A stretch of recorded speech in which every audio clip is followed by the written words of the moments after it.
Good morning gate to analyst aspirants assistant scientist. ఇక్కడ చూడండి, previous క్వశ్చన్లో which of the following is a soap, which of the following is a soap. మనం చదువుతున్నప్పుడు సబ్జెక్టుకును పొల్యూషన్కి మధ్య సంబంధం పెట్టాలి. సబ్జెక్టుకును పొల్యూషన్కి మధ్య సంబంధం పెట్టాలి. ఇది జేఎల్ డిఎల్ కాదు, ఇది పొల్యూషన్ కంట్రోల్ బోర్డుది. అది గుర్తుపెట్టుకోండి. సోప్ విషయం చెప్తున్నాడు. ఇంతమంది సోప్ వాడితే ఆ వాటర్ ఏం కావాలి, పొల్యూషన్ ఏం జరగాలి? అది అన్న చిన్న మాలికుల సోప్ అనే ఫార్ములా చెప్పండి. అది ఎక్కడి నుంచి వచ్చింది, అది ఎంత పొల్యూషన్ చేసుకుంటూ పోతుంది, దానివల్ల ఏం జరుగుతుంది అనే సంగతి కూడా ఆలోచించాలి. అది ఆ కాన్సెప్ట్ తోటి నీకు చాప్టర్స్ తయారు చేసిండు. ఎటు పోయి నువ్వేం చూడాలి, పొల్యూషన్ అనేటువంటి పొల్యూషన్ మనం చదువుతున్నామని ఆలోచించాలి. సబ్జెక్ట్ కంటెంట్ను ఎటువైపును ఏ చాప్టర్ను నువ్వు పొల్యూషన్ వైపు మార్చినప్పుడు అది నువ్వు ప్రిపరేషన్. చిన్న ఫార్ములా కాదు అది, ఫస్ట్ వన్ వదిలిపెట్టండి. ఎందుకంటే ఫార్మిటిక్ యాసిడ్ లాంటి కాంపౌండ్స్ అవి. నా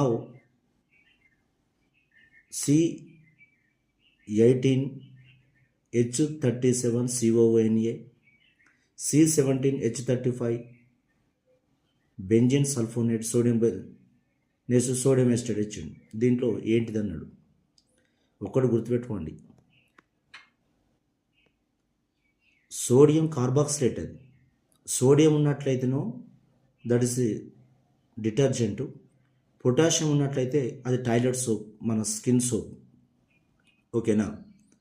నా అంటే సోప్స్ తయారీ preparation, saponification, next fatty acids, esters నుంచి క్వశ్చన్స్ జాగ్రత్త. చాలా క్వశ్చన్స్ వచ్చినాయి.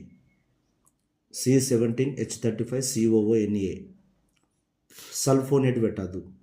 ఓకేనా? చిన్న ఫార్ములా పెట్టద్దు. మంచి క్వశ్చన్స్ ఇచ్చిండు నేను ఐడెంటిఫికేషన్ చేయడానికి. Next, brine can be used separating glycerol and soap because. Brine అనేది NaCl ఎందుకు యూజ్ చేస్తారు సపరేటింగ్ గ్లిజరాల్ అంటే, చూడండి, ఇది ఒక బై ప్రోడక్ట్.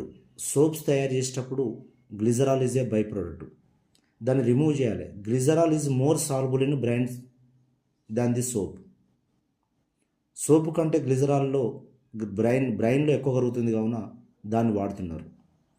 నెక్స్ట్, ఈ యొక్క సోప్స్ వలన ఏమవుతుందంటే యూట్రిఫికేషన్ జరుగుతుంది. లేక్స్లల్లో, ఫాండ్స్లల్లో యూట్రిఫికేషన్ జరుగుతుంది.